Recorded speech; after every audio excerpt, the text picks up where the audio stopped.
aquel tiempo se apareció Jesús a los 11 y les dijo: Id al mundo entero y proclamad el Evangelio a toda la creación. El que crea y se bautice se salvará. El que se resista a creer será condenado. A los que crean les acompañarán estos signos: echarán demonios en mi nombre, hablarán lenguas nuevas, cogerán serpientes en sus manos, y si beben un veneno mortal no les hará daño. Impondrán las manos a los enfermos y quedarán sanos. Palabra del Señor. Gloria a ti, Señor Jesús. Hace años leí un libro escrito por el periodista, sacerdote periodista José Luis Martín Descalzo. En ese libro él relataba alguna de las historias que le había sucedido en su vida pastoral. Él tenía una vida pastoral un poco atípica para un cura. Era periodista, sacerdote y periodista, pero la mayor parte de su trabajo se dedicaba a la evangelización en los medios de comunicación. Con los medios de comunicación lograba llegar a muchas personas. Bien por escrito, era director de la sección de religión del diario ABC, también de otra revista, o bien de forma utilizando la televisión, los medios audiovisuales. Pues bien, comentaba José Luis Martín Descalzo cómo en cierta ocasión recibió una carta de unos papás que estaban desesperados porque no lograban hacer cambiar a su hijo. Debía tener el hijo un carácter fuerte, indomable, y por más que los padres, por activa, por pasiva y utilizando todo tipo de instrumentos, intentaban educarle, el chiquillo, el muchacho, no hacía caso. José Luis simplemente les recomendó una cosa. Les dijo a sus padres: tú quiéreles, quiérele, y más pronto que tarde verás cómo el amor es capaz de doblegar ese corazón indómito de tu hijo. Quiérele no significa déjale hacer lo que quiera. Quiérele significa porque le amas, enséñale. Porque le amas, sé perseverante. Porque le amas, perdónale. Porque le amas, ponte en su lugar. Pero dale aquello que crees que es lo mejor para él, para que pueda encontrar la luz de la verdad que es Cristo. Aquello se me quedó grabado en el corazón. Y la fiesta que hoy celebramos nos recuerda precisamente eso. No la santidad, ni la bondad, ni la docilidad de Pablo.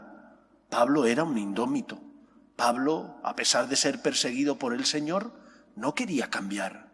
Era un perseguidor feroz de la Iglesia.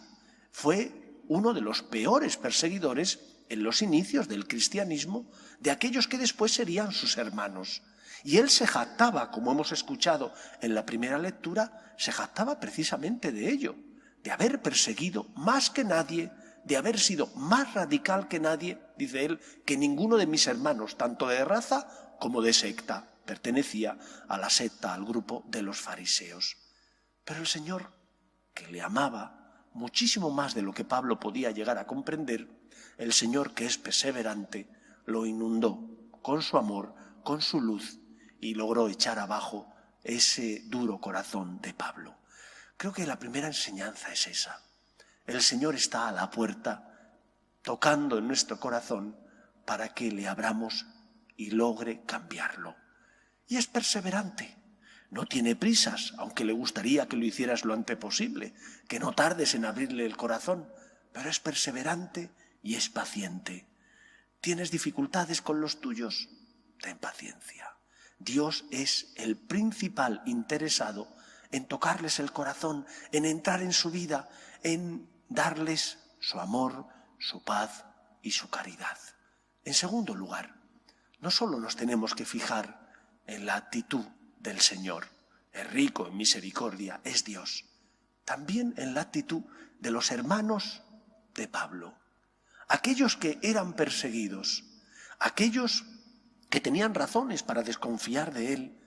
Cuando Pablo se convirtió, cambiaron de actitud hacia él, y en lugar de huir de él, en lugar de estar temerosos, le acogieron de todo corazón, le perdonaron, porque creían en el perdón, ellos mismos lo habían experimentado, Pedro lo había experimentado tantas veces cuando negó al Señor, cuando dudó del Señor, estando en el lago.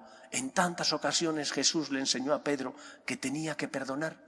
Y al igual que Pedro, el resto de apóstoles, el resto de personas que habían sido perseguidas y que ahora tenían que tratar a Pablo con misericordia y con caridad.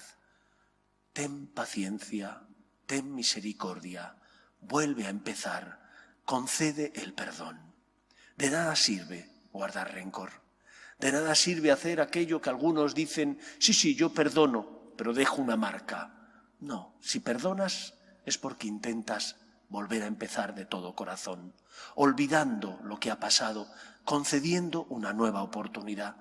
Otra cosa es que la herida que ha generado el daño que te han hecho por las malas acciones necesita su tiempo en sanar, pero a base de rezar, a base de mortificación, esa herida se cierra. Y aunque aún no haya cerrado, si tú quieres perdonar, has perdonado. Aunque tengas recuerdo, luchas por perdonar y por amar a la otra persona. ¿Por qué razón? Porque a ti se te ha perdonado mucho más. Cristo murió en la cruz para salvarnos. Y cuando no tengas ganas de conceder el perdón a tu hermano, piensa quién subió a la cruz por ti y si el precio que pagó por tu salvación no se merece que tú también perdones como tú has sido perdonado. En la Iglesia cabemos todos y como somos personas débiles tropezamos y a veces sin querer y otras queriendo hacemos daño a los demás. Que el Señor pueda contar con nosotros para amar, para perdonar, para abrir el corazón y de esa manera conceder la misericordia a los que pasan por nuestra vida. Aquello que Pablo experimentó, lo experimentamos todos. Dios quiere que todos los hombres se salven y lleguen al conocimiento de la verdad. Pero para que esa salvación llegue al corazón de los hombres, hace falta la Iglesia, de la que todos nosotros somos miembros. ¿Estás colaborando con el Señor en la obra de la salvación? Si no perdonas, no estás colaborando. Si guardas rencor, estás siendo obstáculo para que la gracia de Dios llegue al corazón de los que sufren. Que el Señor encuentre en nosotros, como lo hizo con Pablo, buenos colaboradores, dóciles colaboradores. Que Él nos ayude. Nos ponemos en pie.